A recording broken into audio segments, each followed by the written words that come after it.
Nagpahayag ng suporta ang ilang Internet Service Providers o ISPs sa lungsod ng Dagupan sa panukalang ordinansa ng Sangguniang Panglungsod na naglalayong ipagbawal ang pornografiya sa lungsod. Layo ng ordinansa na pigilan ng pag-access o pag-download at pagpapakalat ng anumang uri ng pornograpikong material lalo na sa mga pampublikong lugar tulad ng internet cafes, paaralan at iba pang espasyong may connection sa internet. Layon din itong protektahan ang moralidad ng kabataan at buong komunidad lamang sa masasamang impluensya online. Nakasaad naman sa panukala na inaasahan ang pakikipagtulungan ng mga ISPs sa lokal na pamahalaan upang magpatupad ng teknolohiyang makakaharap sa mga website na may malaswang nilalaman.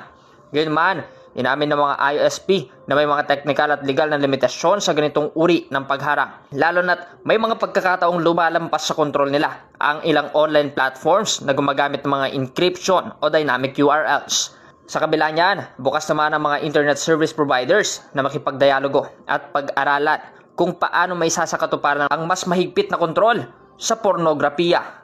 Nakahanda rin umano silang makipagtulungan sa mga lokal na opisyal upang maglatag ng mga konkretong hakbang patungo sa mas malawak at epektibong implementasyon ng nasabing ordinansa.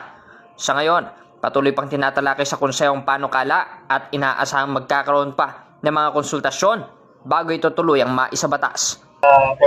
First of all, kailangan muna identify natin yung mga website, mga domain name para ma-block mismo ng aming mga IT naman sa Manila. Which nare-regulate naman yun. Pero pag yun nga, nagbago ng name, ayun na, medyo meron na tayong problema.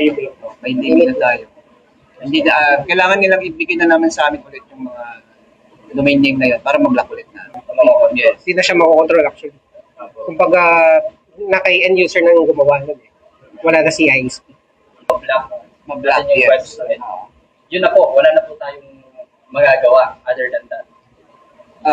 For now, sa technology natin ngayon, baka yun pa lang yung pwede nating i-provide to kontrahin yung yung pornography na sites. Pero baka in the near future, baka meron ng mas na technology na ma-identify na kung ano yung mga porn sites, mga contents niya. And then, ayun, baka in the near future, baka ma-block natin yan automatically. Pero for now, yung pa lang ang pwede namin i-offer as ISP providers is to provide yung mga IP or domain name para ma-block na namin. Yun nga po, tulad nga po ng nasabi namin kanina, we support the proposed ordinance. No, pero ang sa amin, we can identify yung mga porn sites, pwede naming may block, yun lang yung kaya naming may block. Pero yun nga po, kapag nagbago na naman, may bago na namang porn sites na ilalabas or anything na related to porns, yun yung kailangan kaming sabihan, no? Kailangan po kaming masabihan tungkol kung ano po yung bago para po yun yung i-update namin ulit yung mga na-block na na-propose na nauna kung sakaling mai-implement na talaga itong ganitong ordinance.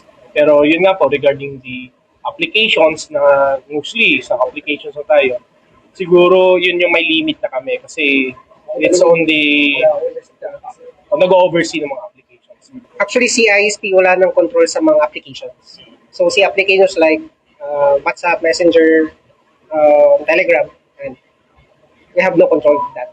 So, as much as possible, mas maganda siguro makausap din sila regarding kung ano yung mga pwedeng isend sa mga bawat users para makontrol din sa akin.